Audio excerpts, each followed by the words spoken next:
watching the station that works for you. Now, ABC2 News at 5. We're trying everything possible to try to get back to Baltimore. We are just hours away from finding out if the O's can deliver on Buck's promise. And with all that excitement comes a ridiculous amount of nerves. We'll have that story coming up. And one person in Maryland has died in an outbreak of meningitis that has hit several states. A warning from officials tonight about how many more people are impacted. But first tonight, it is Orange Friday here in Baltimore. Good evening, everybody. I'm Josie Sturman. And I'm Roosevelt Leftwich, and orange fever is running rampant. Just in our newsroom, everybody's just pumped up and excited and ready to go. Yeah, you know, some people just won't talk about tonight's game out of fear of jinxing it. Others, that's all they want to talk about. But we have live coverage tonight. That's right, Rosie? All across the board, we have live coverage, but we're not afraid to talk about it either. And we are just hours away from the O's taking on the Rangers. Jeff Hager is live at Buffalo Wild Wings in Bel Air. But we start off tonight with the biggest O's fan here in ABC2, probably in the universe. Jamie Costello, live down in Mothers. And Jamie, you've been waiting for this forever. I've been waiting this for a long, long time, and forever is a long, long time. First time in 15 years. What are we down to? 3 hours and 37 minutes until the first pitch down in Texas tonight. Oriole fans, we've waited this for all of our lives here. For those of you that have just jumped on the bandwagon, ain't this great? This is the way it is. A beautiful night. We're all out. We're trying to find a TV to watch the game tonight, listen to it on the radio. The whole town is abuzz. And for the first time since 1975, we got the Baltimore Colts, they were winning, and the Baltimore Orioles were winning, and now the Ravens and the Orioles are winning at the same time. I want to bring in Brian Kubler because I think Brian can really sum up this day. We're walking around like zombies. We can't wait for 8:37. There's a weird image going on throughout the whole city. No one would look you in the eye. No one wanted to talk to you about this. Everyone wanted to talk about the weather instead of the O's. A very nervous anxiousness, a quiet anxiety. Let's show you what we found down near around the yard today. Utah Street is lined with eggshells. I feel like people are having conversations like, hey, how about the weather we're having? How about this? Like, no one wants to talk about it. The Oriole in the room, right? There's a quiet anxiety at the yard today, almost eerie, really. It's been 15 years, and this franchise finds itself just one game away from fully closing the book on a generation of futility. Regardless of this team's record, a playoff game here at home would punctuate this remarkable season. A much-needed win tonight as fragile as an Oriole fan's hope. I guess you don't want it to end. You don't want to spoil it. You don't want to make a prediction that would, mess things up. So, yeah. Which is why there is not much baseball talk at Dave Evans' table inside Dempsey's. The Oriole fan is celebrating his 70th birthday, and this hat is about all he wants to show. He, like everyone else, is tiptoeing so to not disturb the delicate balance between baseball reality and fantasy, having to quietly ignore the crews manicuring and preparing the field for what could happen, or the lone sign that popped up today along the third baseline, letting all passers-by know this could all get very real. Is it jinxing if I put that on TV? I think you should put it on. I think it's optimistic. I go to what Dave says. I like his attitude. We're hopeful. So I can show this on TV tonight? Yes, show it on TV tonight. Baltimore's not going to get mad at me? No. All right. Blame it on those young men putting that sign up down there. Let's hope there's no blame to go around after tonight, and that's just the first sign that we're going to start seeing as Camden Yards gets decked out for hopefully a game on Sunday. Right, Jamie? Right you are. And to play the Yankees, this town won't be able to keep its lid on. It'll be an incredible series if we can get that far. All right, Yu Darvish. Who's Yu Darvish anyway? Come on. I don't know who he is. Do you know who he is? No, come on. He's a rookie. He's a rookie. They say he's got a lot of playoff experience from Japan.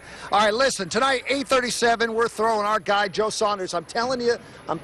Hey, Buck says it's going to work. It's going to work. Everything else has worked all year.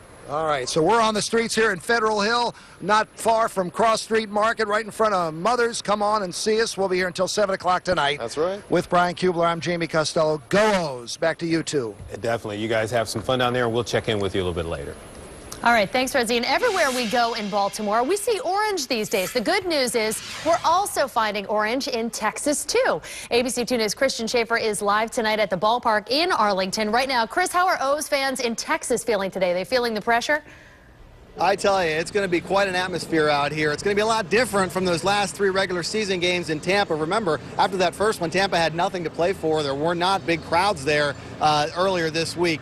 It's going to be much, much different tonight here in Texas. We're expecting a big crowd for a game where if you either win or go home, whether you're Texas or the Orioles, it's going to be quite a scene out here. But we are expecting some Orioles fans to make it. We are expecting to hear that "oh" during the national anthem. I'm standing right in front of the Orioles dugout. If you take a look behind me, you'll see that Robert Andino has come out to get some quiet time before the game starts. That's the clubhouse door back there where the Orioles are going to come out and eventually sit here on the dugout. Now, a lot of talk has been about the pitching matchup. Yu Darvish for the Texas Rangers. For the Orioles, it's the left-hander, Joe Saunders, who was acquired back in August. Only had a few starts, not all of them very successful, but he says he's ready to go. His game plan is to try to win this game and get the Orioles playing another playoff game back in Baltimore. It'd be really nice to, have, get a win for the club and then, get a playoff game back home. I think that's what, this organization is asking me to do, and, this is what, the fans want us to do. So, if we can do that, I think, the Oriole Nation will be pretty happy with us. Yeah, wouldn't that be something to see? Now, the rest of the evening here, the Rangers are going to take batting practice first. That'll start in about an hour. Then after that, the Orioles will take batting practice. And then around 8:30, there we go. We're in the Orioles' first playoff game in 15 years. If they can win it, they'll play their series against the Yankees starting on Sunday. Game time here a little bit after 8:30 Eastern time. Live in Arlington, Texas, Christian Schaefer, ABC 2 News. All right, Christian Schaefer with the lucky assignment on the field in Texas. He'll have the results later on tonight. Rosie. Well, from Texas to right back here at home, on this purple Friday, orange is the main color that we're seeing all around town. ABC 2 News' Cheryl Connor is over at Glory Days down in Glen Burnie with more on this amazing season. I see some orange down there. I'm sure there's purple, but everybody's mind is on the Orioles tonight down there.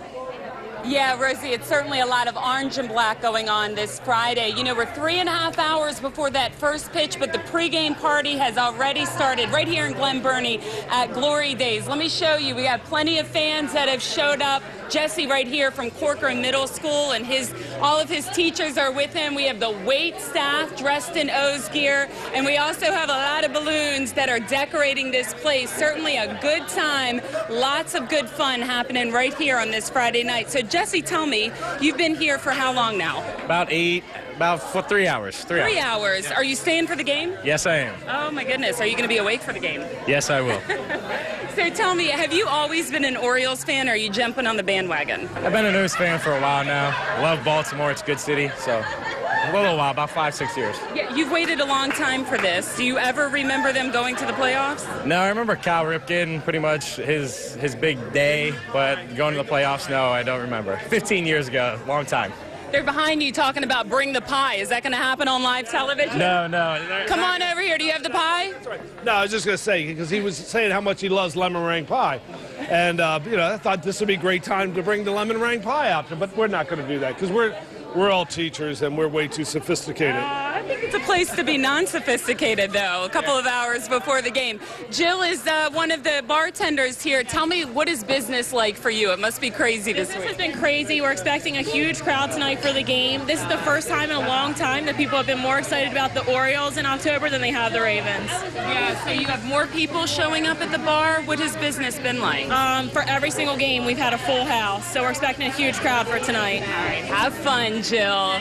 So we are going to be live throughout our 5 and our 6 o'clock shows, talking to people as they turn out here at Glory Days in Glen Burnie. Guys, we'll send it back to you. All right, Cheryl, thanks a lot. We'll check back in with you a little bit later. Joseph? And we're going to have much more team coverage of the Orioles playoff run tonight, including a special half hour of extended coverage tonight. That's from 6:30 to 7 o'clock. Scott Garceau will be live with Jamie from Mothers in Federal Hill. And keep checking ABC2News.com all night for the latest O's news and more pictures from you, the best fans in baseball. We certainly do have the best fans. So even though the game isn't being played here tonight, we still want to know what to expect as we head out to those viewing parties. A lot of people are going. Everybody's going to be hitting the bars tonight. Let's check in with Chief Meteorologist Wyatt Everhart for a look at your first forecast. Wyatt. Yeah, I mean, I could just tell from the traffic this afternoon, everybody headed to their favorite Orioles destination here locally, watching on the big screen. It looks fine for you. The rest of the night here, gorgeous. Hey, get to the outdoor TV if you can. 70 degrees, very, very nice, clear and warm, gorgeous around Maryland. Oh, if only the game was here. But I want to show you this. First things first, our weekend will be changing big time as a new front pushes in. It's going to drop temperatures through the weekend and bring the rain Sunday as the Orioles come home. And check this out. Texas weather tonight, a little bit unsettled. We think there will be the possibility of a hit or miss shower through the game, mostly cloudy. This is your Texas forecast for that first pitch, 72. Temperatures falling into the 60s through the game. Overall, I don't think weather will be a big issue down there at Rangers Ballpark, but it will be interesting to watch. Back to you guys. All right, switching gears, a deadly outbreak of meningitis. Why the government is scrambling to find more victims tonight. And social media, it's great for keeping in contact with friends, but how much contact is too much? A blog under fire tonight for speaking out against oversharing parents.